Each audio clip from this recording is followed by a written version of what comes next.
Welcome, everyone. I see some people are starting to join us, which is much appreciated. Thank you for taking some time out of your afternoon, evening, morning, depending on where you are. We never really know with our virtual events. So if you're joining from around the world, we're happy to have you here. So thank you, everyone. I know there's a lot of competing events right now for our online virtual attention. So we really appreciate you taking the time to come out and hear what we have to say. This is another session of our ongoing Becoming series, and that's where we come together to learn about the different careers that there are in energy efficiency. The series is sponsored by two great sponsors, Natural Resources Canada and Electricity Human Resources Canada. Both of our sponsors are really avid supporters of the energy efficiency workforce here in Canada. Each month in our Becoming series, we meet a different leader in the sector and we hear their story of how they got started, what skills are really key to their role, and any advice that they have for people who are looking to follow in their footsteps. I would love to hear in the chat today an introduction. Always love to hear an introduction, but I'd also love to hear what it is that brought you to this event. Are you a student who might be graduating soon? Are you looking to make a career change? Maybe you're just interested to find out what kind of jobs there are in the sector. Whatever it is, I would love to hear about it. Let us know. Just so everyone knows, some of our housekeeping items, we're going to be recording tonight's event. So if you miss anything, you will be able to go back and check that out later on. We have a hard stop time 45 minutes after the start of the event. So Eastern time, that's a 5:45 hard cutoff. If you have any questions that come up during Matt's presentation, feel free to put those in the Q&A at any time, and we'll get to them during the Q&A session after his event. You can also raise your hand during the Q&A session itself, and I can unmute you to ask your question to him directly. We're all really friendly here, so no need to be shy. Feel free to use that function. It's a great tool. And you can also put questions in the chat, but just be aware I will be prioritizing questions in the Q&A tool. So you'll see that at the bottom of your screen, and it is the best way to get your questions answered. And now I want to introduce everyone, introduce you to Matt. So this week's speaker is Matt Gustafson. Matt is a certified Red Seal refrigeration mechanic and Class A gas fitter with 16 years of experience in the commercial and industrial HVAC service and installation industry. He's the co-owner of Harbourgreene HVAC Services and manages a portfolio of commercial and light industrial facilities in Metro Vancouver. So with that, Matt, I'm going to pass it to you. All right, thanks, Kirstin. Hi, everybody. Just first want to start, can you guys see my screen? I hope so. Yeah, I just want to start out by thanking Efficiency Canada for inviting me here today, and many thanks to everybody who's joined here as well today. I'm excited to share with you a bit of my story on how I became an HVAC technician, and to tell you why you or someone you might know might want to consider a career in HVAC as well. So let me tell you a little bit about myself. I'm a Red Seal refrigeration mechanic and Class A gas fitter. I've been in the commercial HVAC industry for 16 years, and 2 years ago, I partnered with my brother to establish Harbourgreene HVAC Services. I'm a father of two amazing kids and believe it's incredibly important to do everything and anything we can to reduce our CO2 emissions so our kids and grandkids will continue to have a beautiful planet to live on. I feel I'm really lucky to have the opportunity and feel it's my responsibility to educate my customers on energy efficient, low carbon HVAC options. And hopefully I can educate you a little bit today and tell you the story of my journey of becoming an HVAC contractor. So here is my journey. I grew up in a little resort town in the Kootenays called Christina Lake. My mom was a teacher and my dad was a nurse as their day jobs, but they also owned a small summer resort. So by necessity, my dad became a jack of all trades. He was always building, renovating, repairing things around the house and the resort. And as I got older, I would help him sometimes, but it never really dawned on me to pay too much attention and to think that I may have to do those things myself later on in life. In high school, I excelled academically. So the plan was to go to university to become a doctor, because in my sheltered small town life, that was the profession that I knew I could make lots of money in. So I went to the University of Victoria and graduated with a biology degree. But in my fourth year, I realized that I wasn't interested and didn't have the passion to become a doctor. So in university, each summer I'd return home to Christina Lake and I would tree plant in the area. tree planting is certainly not a glamorous job, but it's definitely where I learned my work ethic and realized that I didn't mind doing a difficult work if I was compensated well for it. After university, I traveled overseas and taught English in Taiwan for a year. And as that year completed, reality kind of set in, and I kind of had to think about, well, what am I going to do when I go home? I don't really have a career. I have a university degree, but I don't really have any work experience. So it was a bit of a reality check. So what did I do when I came home and had no job? I moved to Vancouver and moved in with my girlfriend, who's my now wife, Kirstin, who was already starting her career as an engineer. So in Vancouver, I worked some odd construction jobs for a bit. And then at hockey, I was offered a job in HVAC by one of my teammates. I had no idea what HVAC was, but he told me I could make $90,000 to $100,000 a year. And after being a starving student and a broke traveler, that sounded amazing to me. I began my apprenticeship with his company, and I still wasn't 100% committed, but I figured at least it was a solid job and I'd be working towards a tangible skill. So my employer had a bit of a throw you into the fire and see how you do strategy, which was pretty interesting. Sometimes I'd be with a journeyman on install projects, but often I was just on my own and had to figure things out on my own. And spend a lot of time on the phone with a journeyman, kind of walking me through things. There's definitely a steep learning curve at first, but I realized that the times I helped and watched my dad working when I was young really helped out. I was proficient with the tools and caught on to things pretty quickly. I eventually became a ticketed journeyman after the 5 years it took, but there was still a ton I hadn't seen or learned yet. It wasn't until maybe year 7 or 8 that I really felt like a competent journeyman and I could take on anything that was thrown my way. With this confidence, once I had my journeyman ticket, I decided to take my A-gas ticket during evening courses because I realized if I wanted to advance in my company, I wanted to set myself apart from the other HVAC techs that were there. Having my A-gas ticket, once I got that, it opened up a whole new world of bigger equipment that I had never seen before. But over the years, I developed the skills and confidence to take on the new challenges. So I eventually became the lead technician at my former employer there. And I would take advantage of a lot of the courses offered by suppliers to learn about and become certified with a lot of the new HVAC technologies to make sure that I was always up to date. HVAC equipment is constantly changing, becoming more efficient, improving, and getting more complicated as well, right? So the schooling I took 12 years ago as an apprentice isn't really that relative now, and professional development's pretty important in this trade. I also, with my former employer, was able to quote on projects and learn the business side of things, which was quite advantageous because when the time was right with my family, I decided I had enough experience and confidence to start my own business with my brother, who has a very similar story to me. And in September of 2019, Harbourgreene HVAC Services was born. It's been a lot of work, but we're enjoying the new challenge, and we love that we're 100% responsible for our success, right? And so far, so good. Next slide here. Okay, so what does an HVAC technician do? Often when people ask me what I do and I tell them I'm an HVAC contractor, I usually have to follow up with an explanation. It's heating, ventilation, air conditioning. So you're a plumber, they'll ask? No, but kind of. You're a gas fitter? Yep, I'm a gas fitter. Yeah, but we do more than just gas fitting. So then I'll explain, as an HVAC technician, we end up doing it all. Piping, gas fitting, electrical, low voltage controls, construction, service, maintenance. I've ended up becoming my dad, a jack of all trades. The neat thing about this trade is the broad range of skills that you'll develop, which is incredibly helpful as well. It's kind of a bonus when you own your own home and you can fix most of the things in it.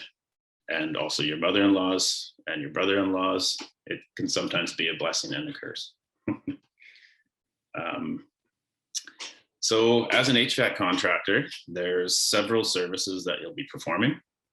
Installation is one of them. So the replacement, retrofit, and new construction of HVAC equipment.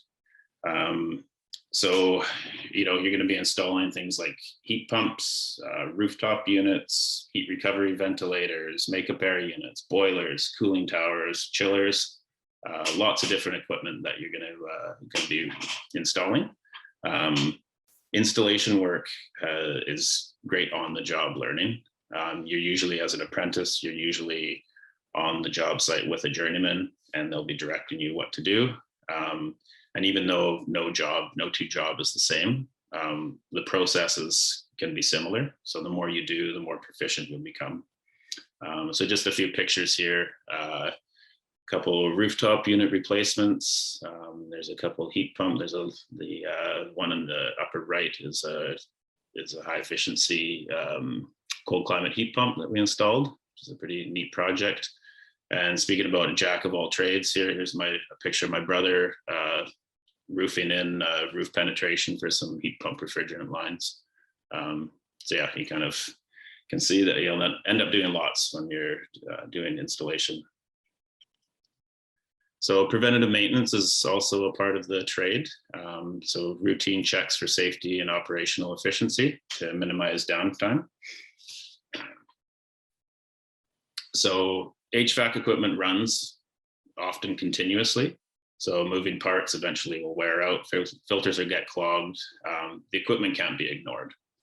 If it is, there's going to be problems, right? So we usually perform preventative maintenance on commercial equipment quarterly, but it depends how much the equipment runs. Sometimes it needs it more often, right? So preventative maintenance is really important to make sure the equipment is running efficiently and to prevent unnecessary breakdowns. Right, so I'll give you an example. The picture on the left there is a large commercial boiler that had been neglected for a long time. So it just, it still ran, but it wasn't running efficiently. So their gas bill was huge.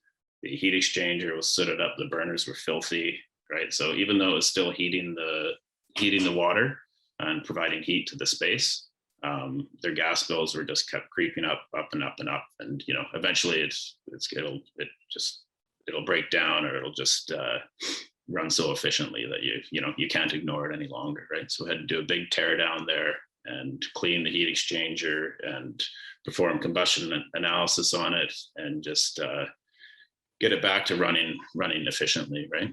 So super important to keep things running efficiently. Yeah. So, and what else do we have here? We got, there's a picture of filters and belts here. That's part of the routine maintenance, right? And pressure washing, outdoor units for heat pump units, all sorts of stuff, just to make sure that the equipment is still running properly. Service work. So diagnosing, troubleshooting, and repair of HVAC equipment. This is my favorite part of the job. I found it really frustrating early on because there's so much to learn, and it can just seem really overwhelming. But as an apprentice, I found some of the most valuable times were when I just got to go on service calls with another journeyman or with a journeyman and just watch what they did and ask questions and just absorb all the information, right? So I think service work is kind of where my science degree has been the most valuable and helped out in the trade.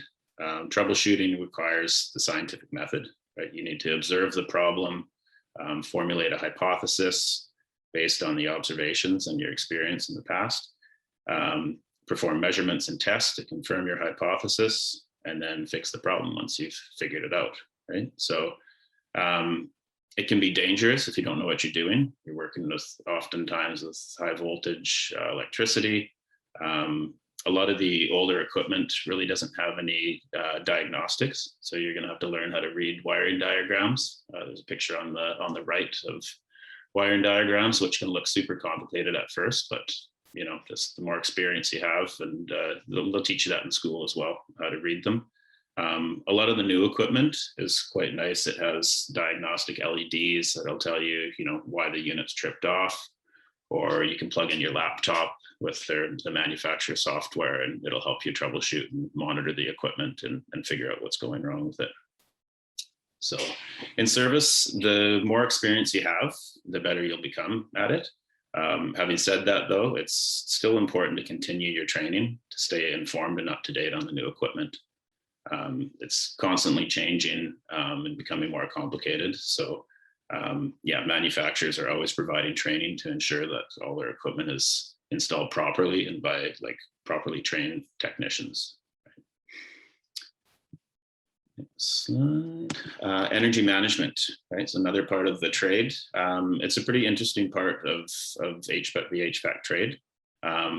We're not the engineers designing the building mechanical equipment, but we are the ones that are installing it and servicing it.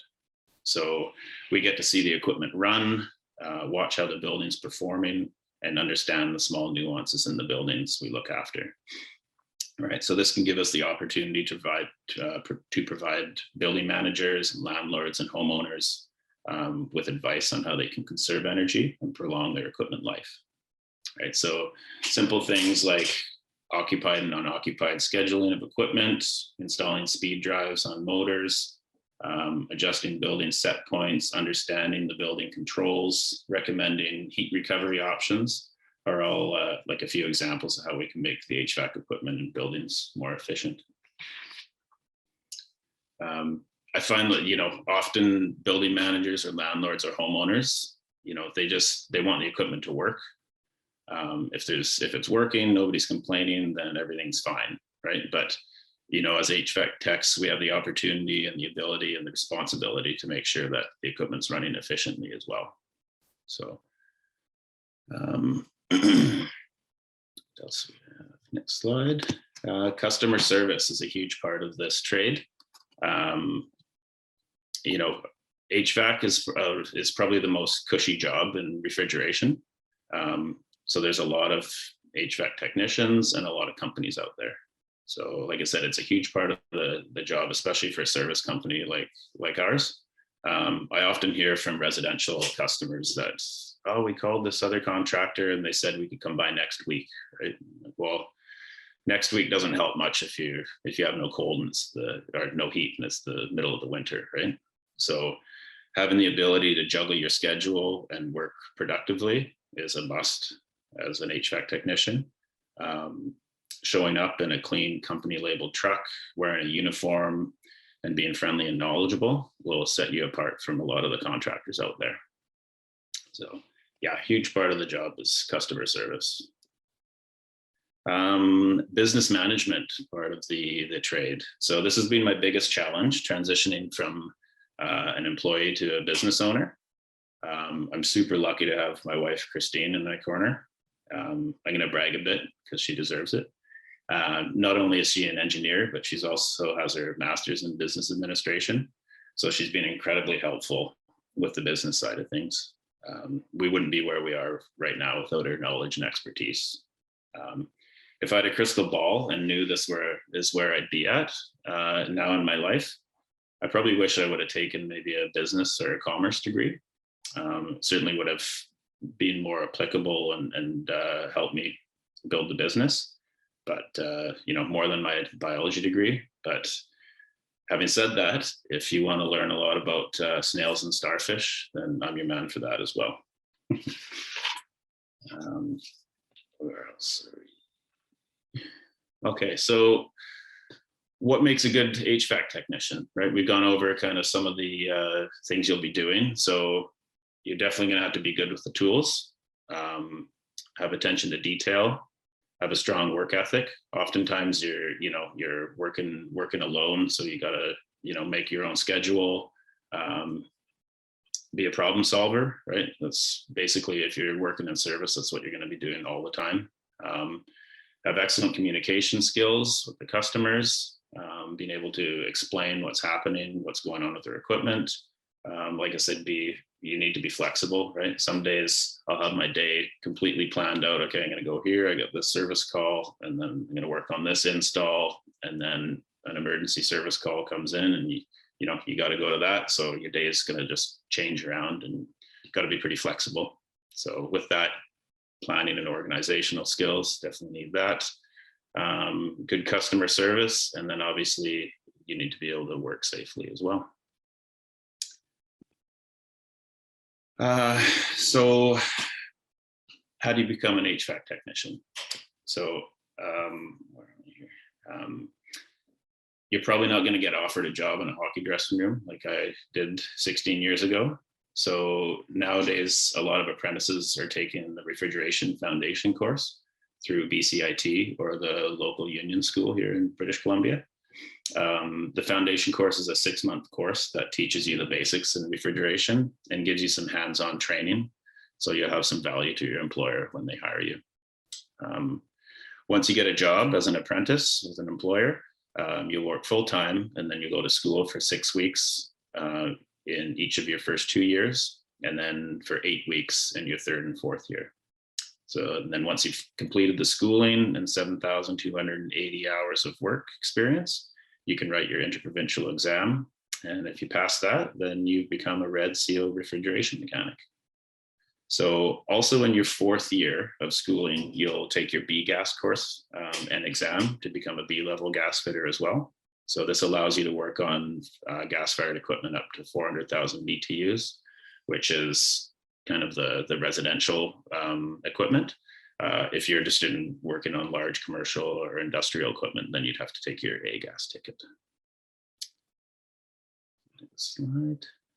So yeah, your pathway to an HVAC tech. So once you have your refrigeration, your red seal refrigeration ticket, you can do more than just an HVAC technician, right? So HVAC technicians are going to be working in the residential and commercial sectors and fixing the space and heating and cooling.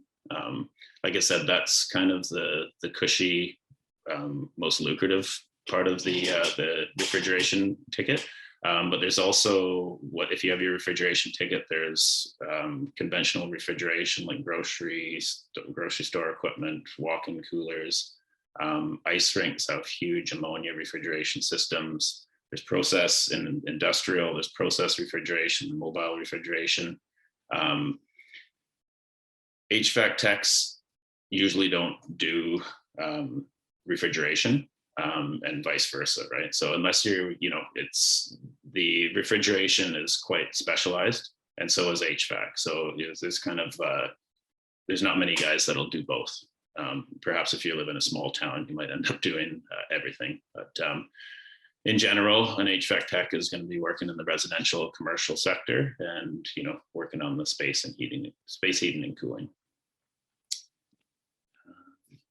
So why should you become an HVAC tech? Every day you're using your brains and your hands.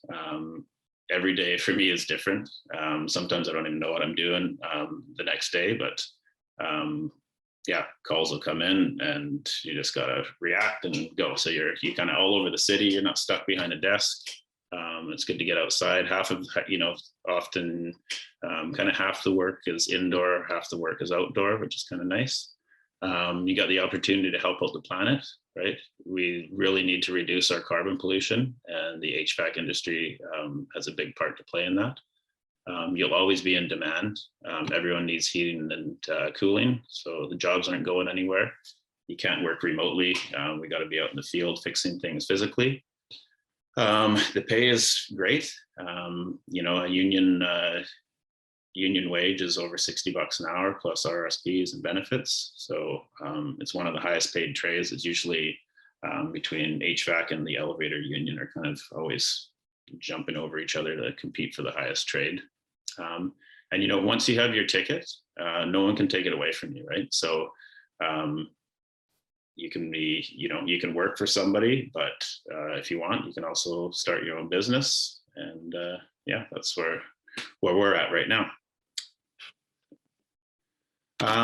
So what should you do next? If you're interested in learning more about becoming an HVAC technician, HRAI and TECA are some industry associations that you can look up and get some information there.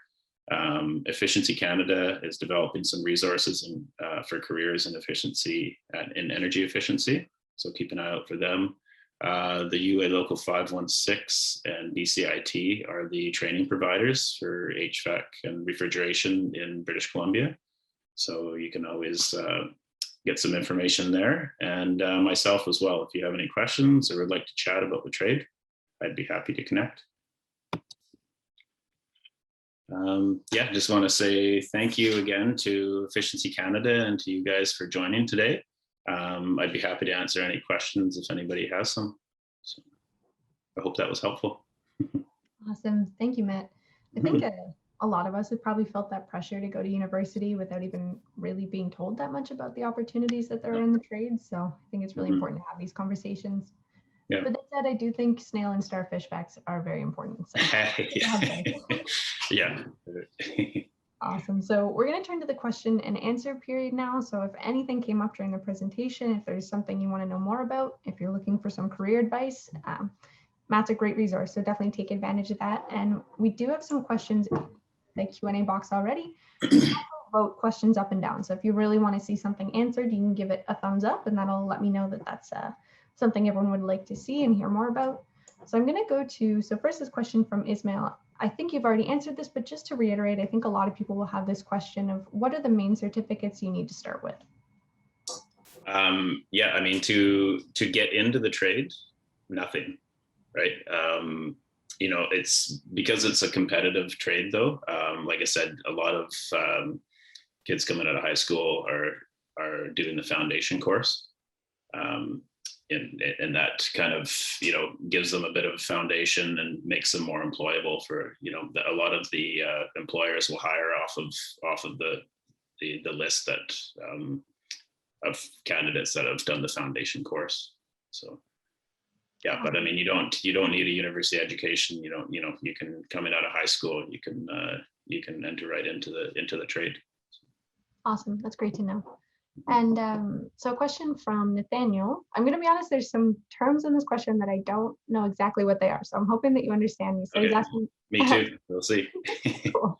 So for architectural designers who are modeling HVAC in BIM/Revit and sizing and coordinating ducts into architectural commercial designs, what resource is a good place to start for proper design? So for example, is there any manual that you always go back to or a resource that you're always referring to for yeah, I mean, for commercial, I'm not designing the systems.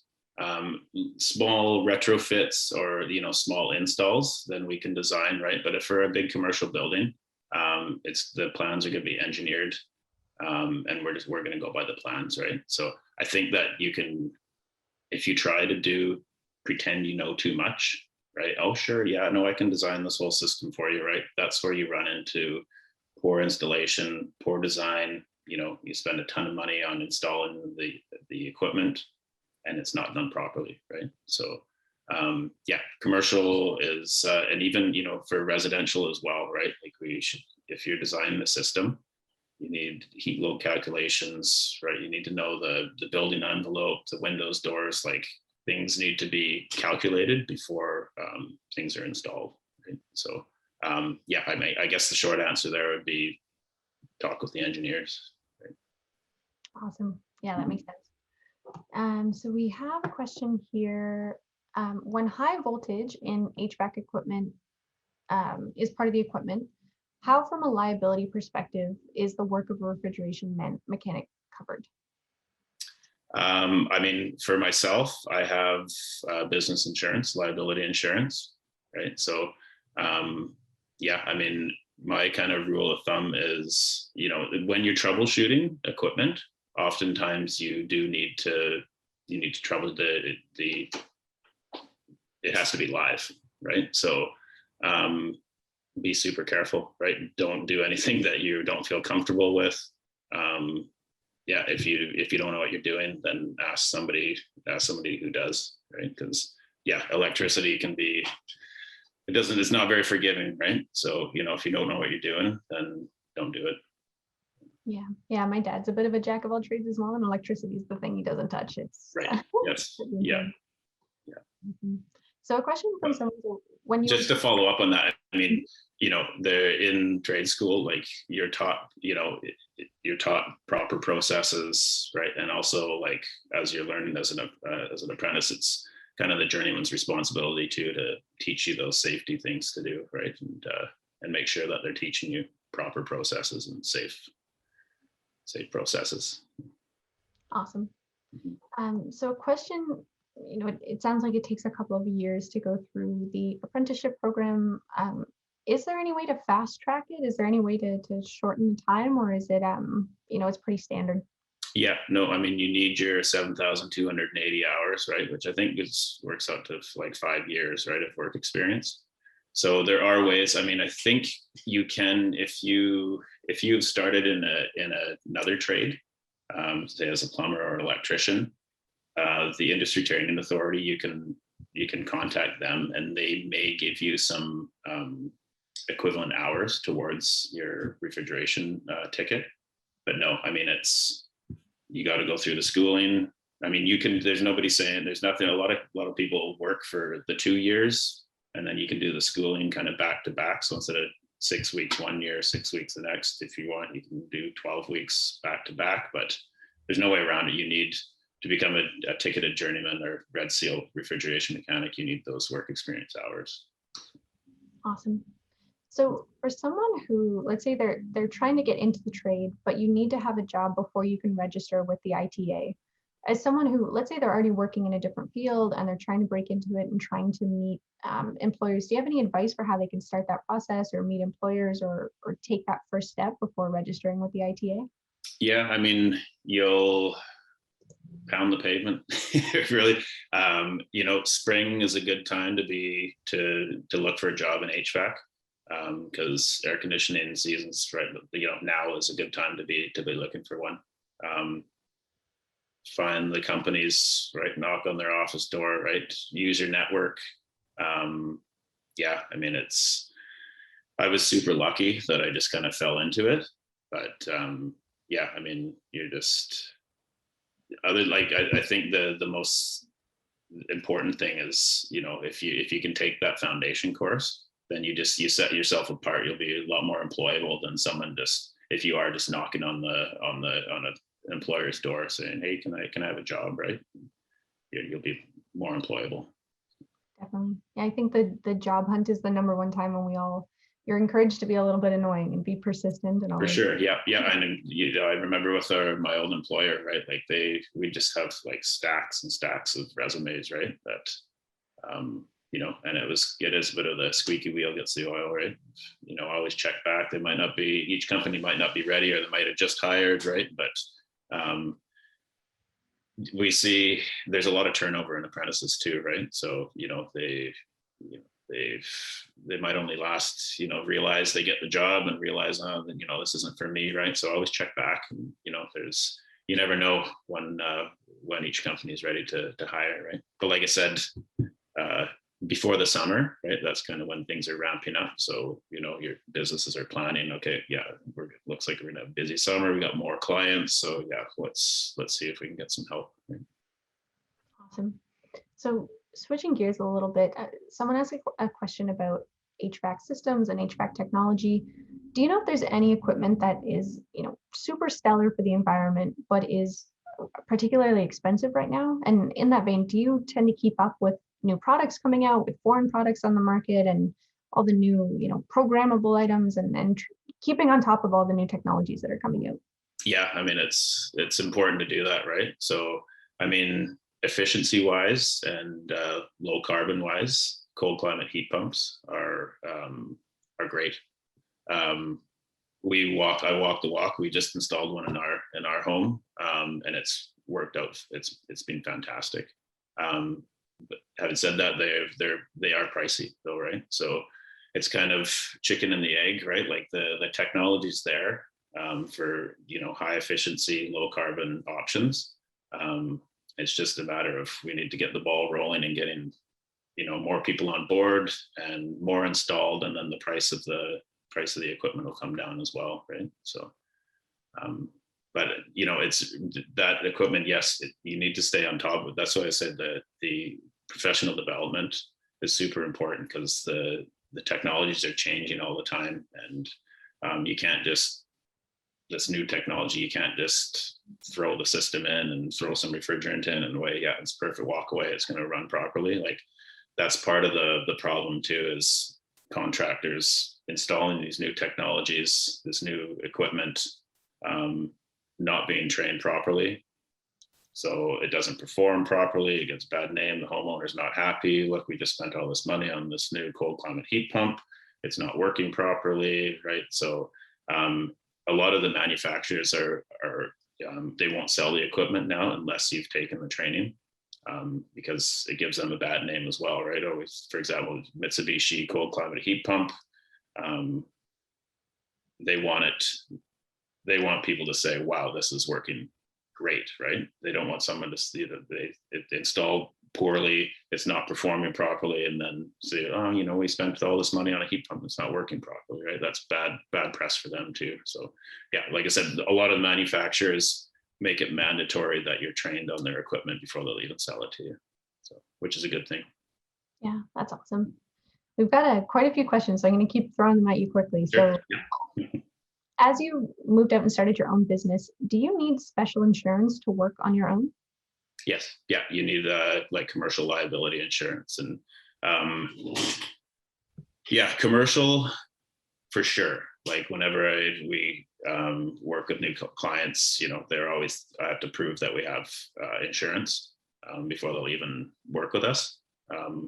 Residential, it's a little bit of the Wild West out there, right? Like I don't think I've ever been asked to show my insurance, liability insurance, but yeah, any legitimate company should have proper liability insurance.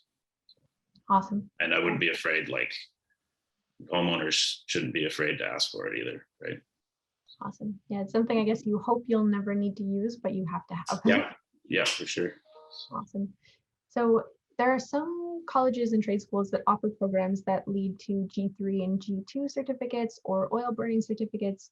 Do you think any of these are really valuable to employers that can help you land those apprenticeships? Sorry, what is it? G3? G3 and G2 certificates or oil burning certificates. So I'm not sure. Yeah, I'm not sure. I mean, oil burning furnaces and equipment. That stuff's on its way out, right? Like I've been doing this for 16 years, and that was before my time too. Like I work a lot on gas-fired equipment. You may see some oil equipment in smaller communities maybe still, but yeah, I mean, in Metro Vancouver, I've been doing it for 16 years. I haven't seen an oil burning furnace. So I don't know what G3 or G4 is. So sorry, I can't answer that. Awesome. Yeah, if you have any follow-up questions on that, Ismail, you can let us know in the chat or add a question in the Q&A box. Mm-hmm. Do you personally ever have any troubles finding apprentices for your own company? Mm-hmm. That is what we're struggling with right now. And I mean, that's just, we're a young company. So our struggle now is we could use an apprentice right now, but for us growing, it'll probably actually hinder us right now. So I think in our situation, we need to hire another competent journeyman. That's myself and my brother. And if we can hire another journeyman to increase our capacity, then that'll give us the opportunity then to hire an apprentice that can kind of job shadow us, and we can share amongst the three of us. So yeah, we're not to the point of hiring an apprentice yet. Having said that, no, I don't think it would be hard to find apprentices. Finding a competent journeyman that's not employed right now is going to be the challenge for us. Cool. Awesome. And so you had mentioned in your presentation that, this is something that can't be done remotely. So you're still going into people's homes, you're still going to businesses. Has there been a concern with COVID affecting the safety of your work, and how are you approaching that? Yeah, it was certainly, we basically shut down in March of last year, when everything else shut down, right? It was, we were kind of lucky out here in BC. March was like beautiful. It was warm. It was, it was kind of March is the shoulder season for heating, for an HVAC tech, right? It's not super cold, right? So there's not a ton of equipment running and heating, but it's not super hot yet either. So the spring and fall are kind of shoulder seasons for HVAC. So yeah, I mean, when the pandemic hit, I shut down probably for 2 or 3 weeks. And then, yeah, I was doing just emergency calls for a while after that. And then, yeah, we just kind of, once kind of the social distancing protocols and things were kind of figured out, I felt a bit more comfortable going out and masked up and keeping distance. The nice thing about our trade is my company doesn't do a ton of huge big construction projects either, so we're mostly service. 90% of the time I'm working by myself or with my brother. So yeah, our bubble is just small anyways. It was definitely scary, and all our commercial customers, like a lot of the buildings are still half empty, right? So it's been an interesting time to build a business, especially commercial business. You'd expect to have probably more service calls than we had last year, but if there's no one in the office building to complain, then the service calls aren't going to come, right? If they're sitting empty. So yeah, it's been, I figure if we can make it through this, build a business during a pandemic, then we should be all right. Hopefully once this is over, right? So that's the ultimate stress test, I think. Yeah, for sure, right? But I mean, as a service tech, a lot of the times, the majority of the time you're by yourself, right? And buzzing around the city, just from one service call to the next, and yeah, so that was kind of lucky that just by design our business worked for social distance, I guess. Awesome. And we did get a little bit more follow-up information, and it may be a province to province difference, but he's saying the G2 and G3 is for gas technicians, so it's a gas license. Does that clear it up? Otherwise, Ismail, we can follow up with you after the call as well. Yeah, well, maybe I'll have to do a little bit of research. I mean, the way I understood it in BC is it's you have your B gas ticket, and that allows you to work on equipment up to 400,000 BTUs. And then if you want to work on larger equipment, you have to do your schooling for an A ticket, and that's unlimited BTU ratings. Awesome. So, I don't know, maybe there's different, they call it something different in the different provinces. I'm not sure. Yeah, we can take a look into that, and then we'll follow up on that one. We do have there's 3 more minutes left. So if anyone else has any other burning questions, then definitely put them in the Q&A. We'll try to get to as much as we can. But another question is here is, do you know who offers the foundational course in Kelowna? Someone followed up and said Okanagan College does, but do you know of any other institutions that might offer it? I'd have to look in I know in the Lower Mainland here, it's BCIT and the local union school. I'd have to, I'm not too sure in the interior there. Yeah, we could follow up though. Awesome. Yeah, I know Okanagan College it's UBCO now, I think, right? It's probably their trade school that would offer it, but yeah, I can find that out for you if you'd like. Awesome. Perfect. So if we missed your question, if there's anything that we did not get to that you wanted to have answered, or if you just want to have a deeper conversation about anything, definitely feel free to follow up with either myself or with Matt to continue these conversations. Okay, well, there's one more question. We'll see if we can answer it in under 2 minutes. So since heat pumps are going to be a big part of the solution to greenhouse gas emissions in buildings in Canada, will the apprentice system be too slow to provide the needed workforce? Yeah, that's interesting. My wife and I did a consulting project for the city of Vancouver, and it was exactly that's what the city of Vancouver wanted to know. Is there enough refrigeration mechanics to install the growing demand of heat pumps? And it depends how fast the regulation comes in for heat pumps. Now there is, but yeah, I mean, I think it's super important to promote the trade, the HVAC trade and refrigeration trade, because that is going to be the answer to low carbon solutions. So yeah, I mean, getting that message into high schools and graduating students saying, look, trades are a great way to make a great career to have. You can make a lot of money, a lot of opportunity, and there's endless opportunity, right? Because the heat pumps are the way of the future.